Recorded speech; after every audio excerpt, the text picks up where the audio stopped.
감사합니다.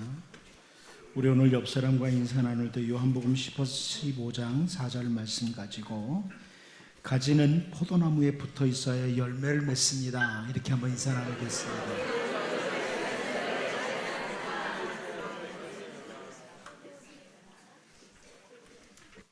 여러분, 가지는 포도나무에 붙어 있어야 열매를 맺고 우리는 주님 안에 있어야 열매를 맺습니다. 하나님께서 세상 만민 가운데에서 이스라엘 백성들을 특별히 선택하십니다. 그리고 하나님의 특별한 백성이라고 이렇게 여기신 후에 얼마나 사랑하시고 또 사랑하셨는지를 우리는 선지자 호세아를 통해서 말씀하시는 호세아 9장 10절을 통해 확인할 수 있습니다. 옛적에 내가 이스라엘을 만나기를 광야에서 포도를 만남같이 하였으며 너희 조상들을 보기를 무화과 나무에서 처음 맺힌 첫 열매를 봄같이 하였거늘 그들이 바알보올에 가서 부끄러운 우상에게 몸을 들이므로 저희가 사랑하는 우상같이 가증하여졌도다. 이렇게 말씀하고 있습니다. 메마른 광야에서 포도 송이를 만나는 것처럼, 그리고 무화과 나무에서 처음 맺힌 열매를 보는 것처럼 이스라엘 백성들을 바라보셨다고. 여러분, 메마른 광야에서 포도송이를 발견했다 얼마나 기쁘겠습니까? 하나님께서 이스라엘 백성들을 바라보시면서 내가 너희들을 바라볼 때 그렇게 바라봤다, 이렇게 말씀을 하세요. 모세도 애굽에서부터 인도해낸 그 백성들, 이제 약속의 땅, 젖과 꿀이 흐르는 땅 바로 앞까지 인도한 후에 이스라엘 백성들을 향한 그 하나님의 사랑을 설명하면서 신명기 32장 10절 11절에서 이렇게 표현합니다.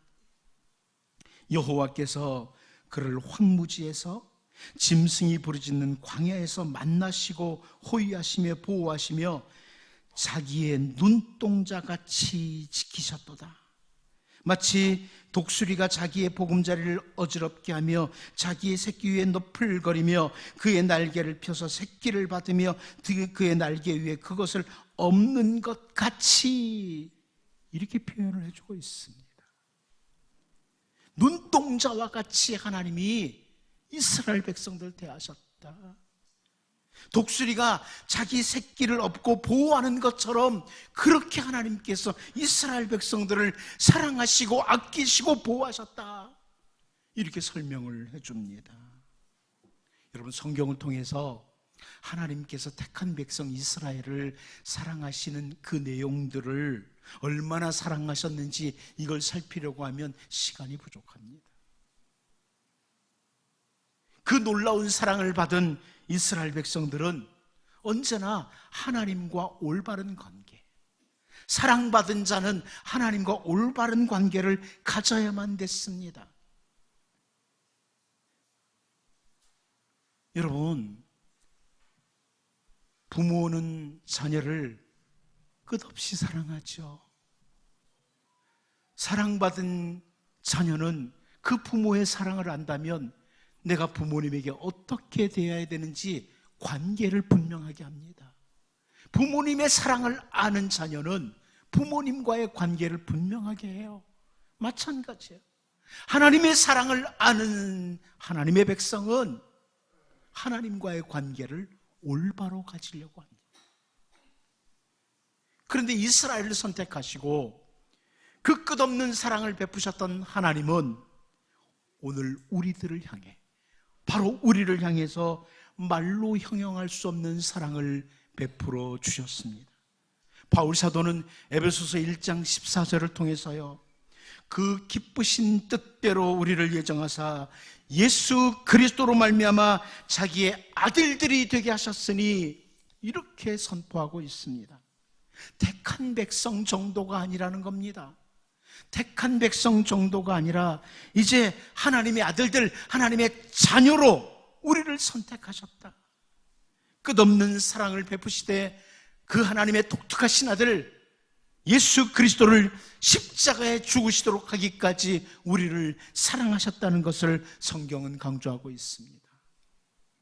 우리는 그 큰 사랑을 받은 자리입니다.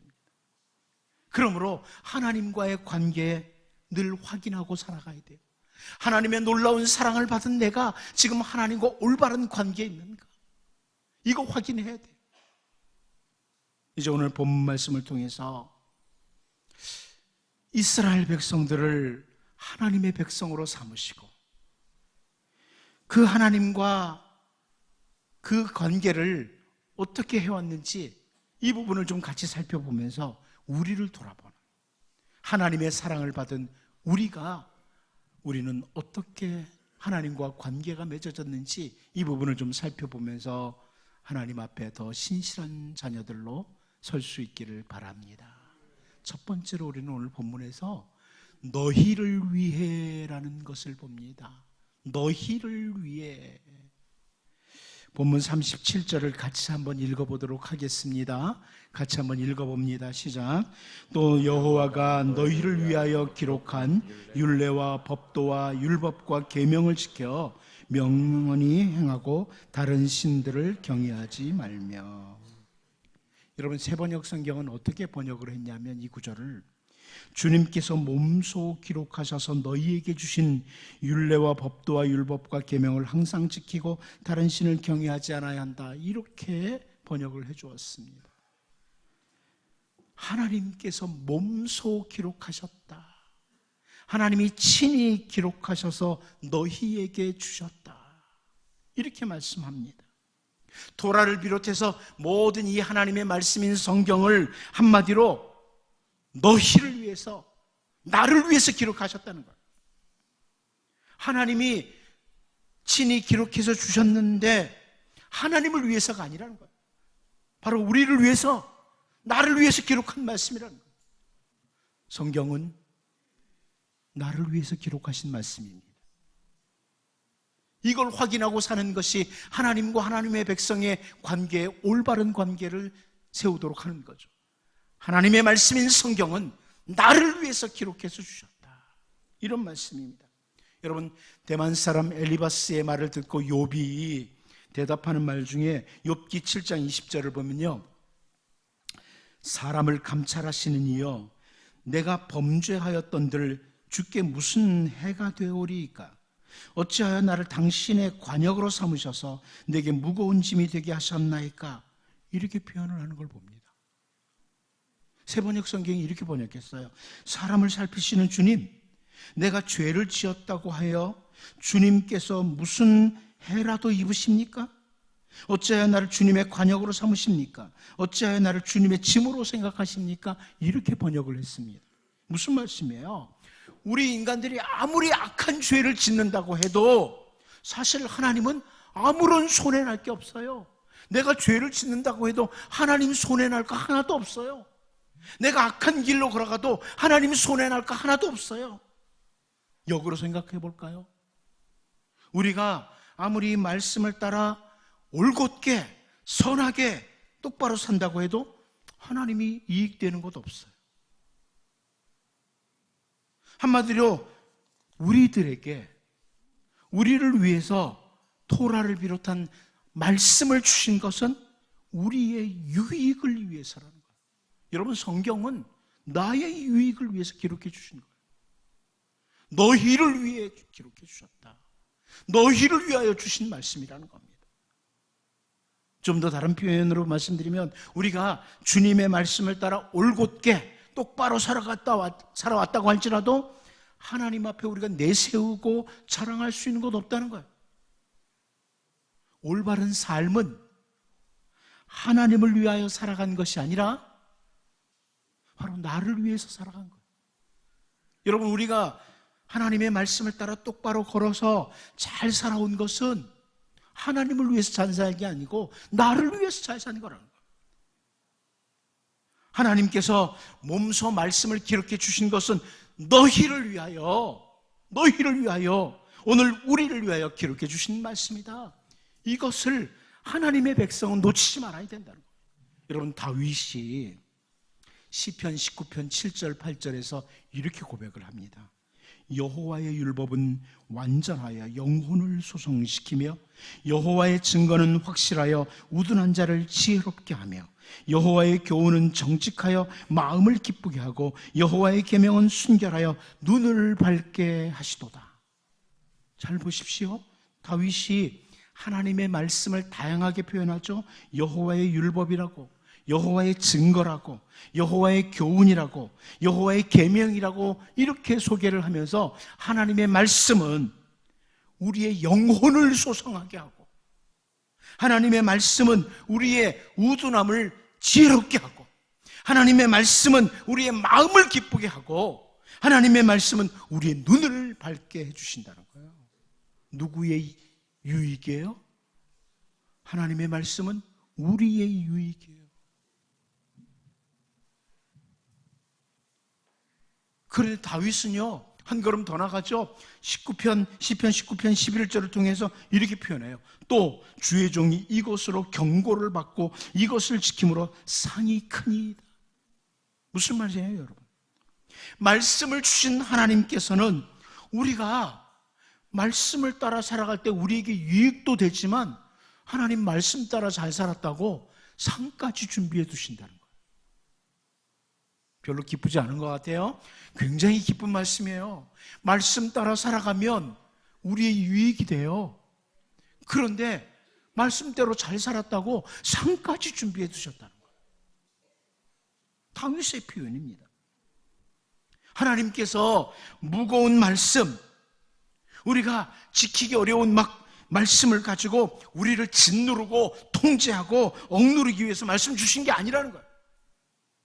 바로 우리를 위해서, 우리의 유익을 위해서 하나님의 말씀을 하나님이 몸소 기록하셨다, 친히 기록하셨다, 그리고 우리에게 주셨다는 겁니다.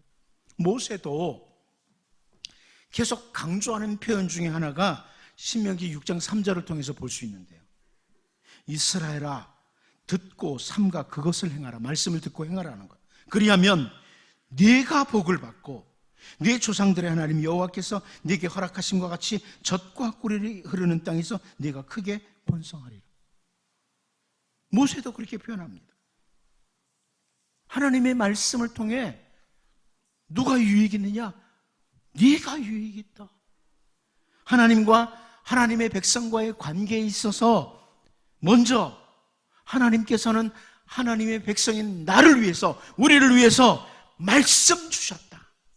이거 기억하고요, 언제나 주님의 말씀을 단단히 붙잡는 이런 정말 복 있는 사람들로 살 수 있기를 바랍니다. 두 번째는 너희와 세운입니다. 첫 번째는 너희를 위해 주신 말씀이라면, 두 번째는 너희와 세운이라.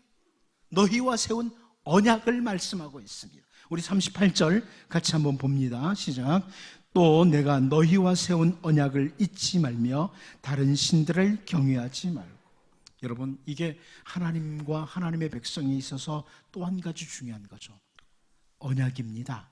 언약인데 이 언약은 하나님과 하나님의 백성과 세운 언약, 내가 너희와 세운 언약이다. 여러분, 언약은 하나님이 나와 세우셨다. 이걸 놓치면 안 된다. 나와 언약을 세우셨다. 사실 엄밀히 말하면 이스라엘 저 조상들하고 그 언약 세웠어요. 그런데 그 언약이 계속해서 계승되어 내려오죠. 그리고 이스라엘 모든 백성들에게 계속 이어져요. 이 언약은 그동안 모든 이스라엘 백성들과 세운 언약으로 남습니다. 이스라엘 백성들이 하나님의 큰 능력과 함께 애굽에서 나옵니다. 애굽에서 나와서 호렙산에 이르렀을 때 하나님과 언약을 맺습니다. 그리고 그 애굽에서 나왔던 출애굽 1세대가 광야에서 다 죽어요. 광야에서 다 죽고 출애굽 2세대를 향해서 모세가 이런 표현을 합니다. 신명기 5장 2절 3절을 보면 우리 하나님 여호와께서 호렙산에서 우리와 언약을 세우셨나니 이 언약은 여호와께서 우리 조상들과 세우신 것이 아니요 오늘 여기 살아있는 우리 곧 우리와 세우신 것이라. 모세가 이런 표현합니다. 출애굽 1세대는 광야에서 다 죽었어요. 그런데 그들과 언약 세웠었잖아요. 그런데 출애굽 2세대들에게 모세가 하는 표현이 그 언약은 지금 살아있는 우리와 세운 언약이다. 이렇게 표현을 해요. 출애굽 1세대와 세웠지만 그 언약은 우리와 세운 언약이다. 이런 강조를 합니다. 열왕기 기자가 오늘 본문에서 하는 표현이에요. 내가 너희와 세운 언약. 무슨 말씀이에요? 그동안 모든 세대의 이스라엘 백성들과 하나님이 언약을 세우셨다는 거예요. 세대마다 하나님은 언약을 세우셨다. 이런 의미죠. 모세가 인도하던 이스라엘 백성들이 모압 땅에 이르렀을 때요. 모압 그 광야죠. 그곳에 딱 이르렀을 때 신명기 29장 1절을 보면 이런 표현합니다. 호렙에서 이스라엘 자손과 세우신 언약 외에 여호와께서 모세에게 명령하여 모압 땅에서 그들과 세우신 언약의 말씀은 이러하니라. 사실 호렙산에서 언약을 세우셨는데 그 언약을 모압 광야에서 다시 이제 강조하시는 거예요. 근데 이 모압에서 언약을 세울 때 참여했던 사람들이 누구냐? 누구에게 이 언약을 세웠다고 말하냐면 신명기 29장 10절 11절에 이렇게 표현해요. 오늘 너희 곧 너희의 수령과 너희의 지파와 너희의 장로들과 너희의 지도자와 이스라엘 모든 남자와 너희의 유아들과 너희의 아내와 및 내 진중에 있는 객과 너를 위하여 나무를 패는 자로부터 물 깃는 자까지 다 너희 하나님 여호와 앞에 서 있는 것은 그럽니다. 무슨 말씀이에요 이게?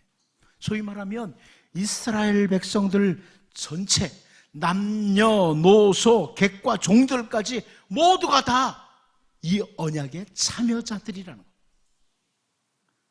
근데 거기서 그치는 게 아니에요. 신명기 29장 14절 15절을 보면 내가 이 언약과 맹세를 너희에게만 세우는 것이 아니라 오늘 우리 하나님 여호와 앞에서 우리와 함께 여기 서 있는 자와 오늘 우리와 함께 여기 있지 아니한 자에게까지니 그럽니다. 지금 제가 무슨 설명드린지 아십니까? 지금 모압 그 평지에서 언약 세운 백성들이 모든 이스라엘 백성들이었다면 그들뿐만 아니라 여기 있지 않은 다음 세대도 또 다음 세대도 또 다음 세대도 계속해서 나와 이 언약을 계속 세운다. 이런 의미입니다.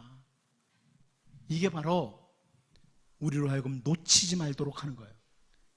하나님의 말씀 속에 있는 이 언약은 하나님의 말씀인 이 언약은 누구와 세운 언약이냐? 나와 세운 언약이라는 거예요. 오늘 나와 세운 언약이라 이 말씀입니다. 옛날에 모세와 세운 언약, 옛날에 누구와 세운 언약 이게 아니라 오늘 이 말씀은 이 언약은 나와 세운 언약이에요. 여러분 이 언약의 말씀을 따라 언약의 은총이 여러분들에게 임하기를 바랍니다. 예수님께서는 제자들과 만찬을 하시면서 마태복음 26장 28절을 통해서 이렇게 말씀했어요. 이것은 죄사함을 얻게 하려고 많은 사람을 위하여 흘리는 바 나의 피 곧 언약의 피니라. 여러분 예수님이 십자가에서 피를 가지고 피 흘리시면서 우리와 언약을 맺으셨다는 거예요. 예수님께서 십자가에서 흘리신 그 보혈은 언약의 피다. 언약의 피다. 이렇게 강조합니다. 예수님으로 인하여 우리가 하나님과 새로운 언약에 들어가게 됐다는 거예요. 예수님으로 인해서 우리는 하나님과 언약을 세운 백성이라는 겁니다. 히브리서 8장 8절은 그들의 잘못을 지적하여 말씀하시되 주께서 이르시되 볼지어다 날이 이르리니 내가 이스라엘 집과 유다 집과 더불어 새 언약을 맺으리라. 이렇게 말씀하고 있습니다. 예수 그리스도로 말미암아 우리와 세워진 언약을 가리키는 거예요. 여러분 구약의 이스라엘 백성뿐만 아니라 이곳에 있는 우리는 하나님의 언약 백성들입니다. 언약 백성이에요. 이걸 놓치면 안 되는 거죠. 히브리서 기자는 히브리서 7장 22절을 통해서 이와 같이 예수는 더 좋은 언약의 보증이 되셨느니라 이렇게 선포하고 있습니다. 정리하면 이겁니다. 지금으로부터 약 2000년 전 저 갈보리 언덕 십자가에서 우리 주 예수 그리스도로 말미암아 하나님께서는 우리와 언약을 세우신 겁니다. 언약을 세우신 거예요. 우리는 하나님의 언약 백성이다. 나는 하나님의 언약 백성이다. 이스라엘 백성들이 이걸 놓치면 안 돼요. 하나님과 하나님의 백성과의 관계에서 놓치지 말아야 될 또 하나는 나와 세운 언약. 나는 언약 백성이라는 겁니다. 여러분 잘 아는 찬송가에서도 내 주와 맺은 언약은 영불변하시니 그럽니다. 내 주와 맺은 언약은 영불변하시니. 우리는 하나님의 언약 백성이다. 우리는 약속을 믿는 거예요. 하나님의 약속을 믿는 겁니다. 아무리 세상이 험해도, 세상이 변해도 우리는 하나님의 약속을 믿습니다. 사람들은 쉽게 약속을 파기하지만 우리 하나님은 결코 약속을 파기하지 않고 끝까지 그 약속하신 대로 우리에게 약속의 은혜를 주실 겁니다. 이제 여러분, 나와 언약 맺으신 하나님 놓치지 않고 살아가는 이런 은혜가 있기를 바랍니다. 마지막 한 가지 더 봅니다. 너희 하나님만 경외하라는 겁니다. 하나님과 하나님의 백성의 관계에서는 너희 하나님만 경외하라. 본문 39절 같이 한번 읽어보도록 하겠습니다. 봅니다. 시작. 오직 너희 하나님 여호와만을 경외하라. 그가 너희를 모든 원수의 손에서 건져내리라 하셨으나. 자, 이제 하나님과 하나님의 백성의 관계에서 또 한 가지 중요한 게 뭐냐면 오직 너희 하나님만 경외하라. 이 부분입니다.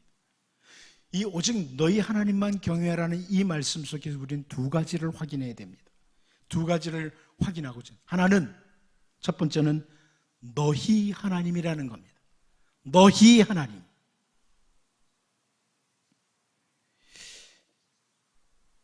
하나님은 온 세상을 창조하신 분이세요. 온 세상을 창조하신 분. 지금도 이 모든 세상을 친히 다스리시는 분이세요. 그런데 그 하나님이 바로 너희 하나님, 나의 하나님이라는 거예요. 출애굽기 19장 5절 말씀을 보면 세계가 다 내게 속하였나니 너희가 내 말을 잘 듣고 내 언약을 지키면 너희는 모든 민족 중에서 내 소유가 되겠고 그럽니다. 여기 보면 세계가 다 내게 속했다. 우리 한글 번역에서는 세계라고 번역을 했습니다. 한 단어로. 그런데 히브리어로 보면 모든 땅, 콜하 아레츠라고 되어 있습니다. 모든 땅이 하나님께 속해 있다. 하나님이 다스리신다. 그런데 그 온 세상의 하나님이 바로 너희 하나님이다. 나의 하나님이라는 겁니다. 하나님과 하나님의 백성과의 관계에서 놓치지 말아야 될 것. 하나님은 나의 하나님, 나의 하나님. 이겁니다. 여러분, 우리가 잘 알다시피 다윗이 보면 이 자세를 정말 놓치지 않아요. 하나님은 나의 하나님이라. 한 예만 볼게요. 한 곳만 보면 시편 18편 2절입니다. 보십시오.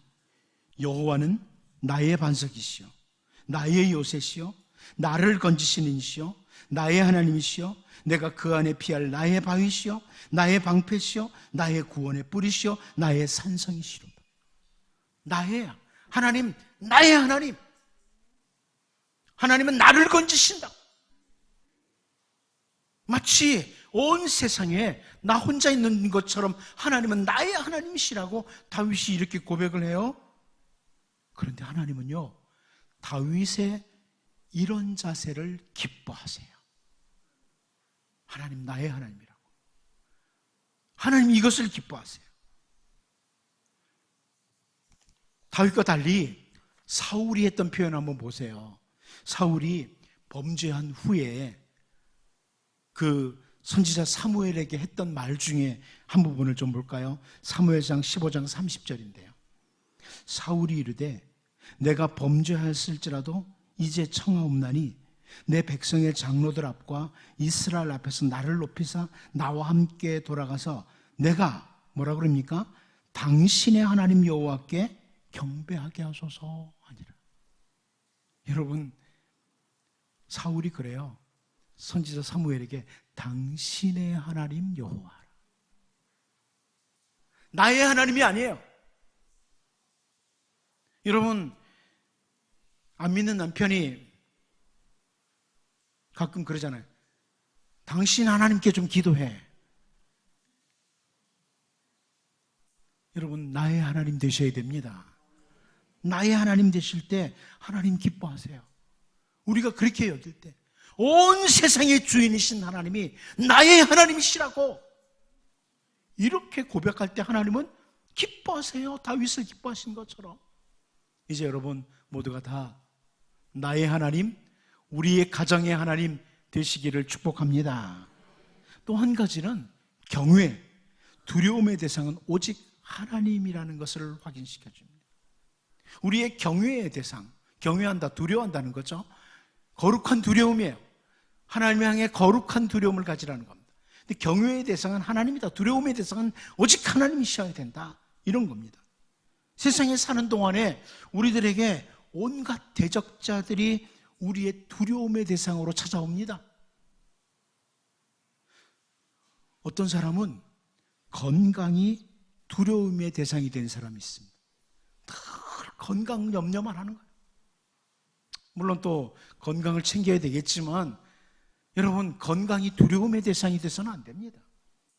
어떤 사람은 물질이 두려움의 대상이 돼서 물질의 종로로 타는 사람이 있어요. 혹은 사람이 두려움의 대상이 된 사람도 있고 거짓신이 두려움의 대상이 된 사람들도 있습니다. 하지만 하나님과 하나님의 백성과의 관계에서 정말 중요한 것 하나는 오직 하나님만 경외한다. 하나님이 나의 두려움의 대상이다. 거룩한 두려움과 함께 하나님 앞에서는 잘 살고자, 하나님 눈앞에서 깨끗하게 살고자 달려가는 그런 모습, 이게 바로 하나님과 하나님의 백성과의 관계입니다. 온 세상의 하나님이 바로 나의 하나님이시고 그 하나님을 두려워하면서 깨끗하고 신실한 주의 백성으로 살고자 하는, 이게 바로 하나님과 하나님의 백성의 관계라는 것 기억하고, 여러분 신실한 주의 백성으로 하나님과 관계 속의 삶으로 하나님의 놀라운 복이 여러분과 여러분 가정에 충만하게 임하기를 바랍니다. 기도합니다. 하나님 아버지, 우리가 하나님의 백성으로서 하나님과의 관계를 늘 확인하고 살게 도와주시되, 먼저 하나님께서 나를 위해서 말씀 주셨다는 것 놓치지 않게 하시고, 나와 맺은 언약이라는 것 놓치지 않게 하시고, 온 세상의 하나님이 나의 하나님이시라는 것도 놓치지 않게 하시고, 오직 하나님만 경외하며 신실한 주의 백성으로 살게 하여 주옵소서. 예수님의 이름으로 기도하옵나이다. 아멘.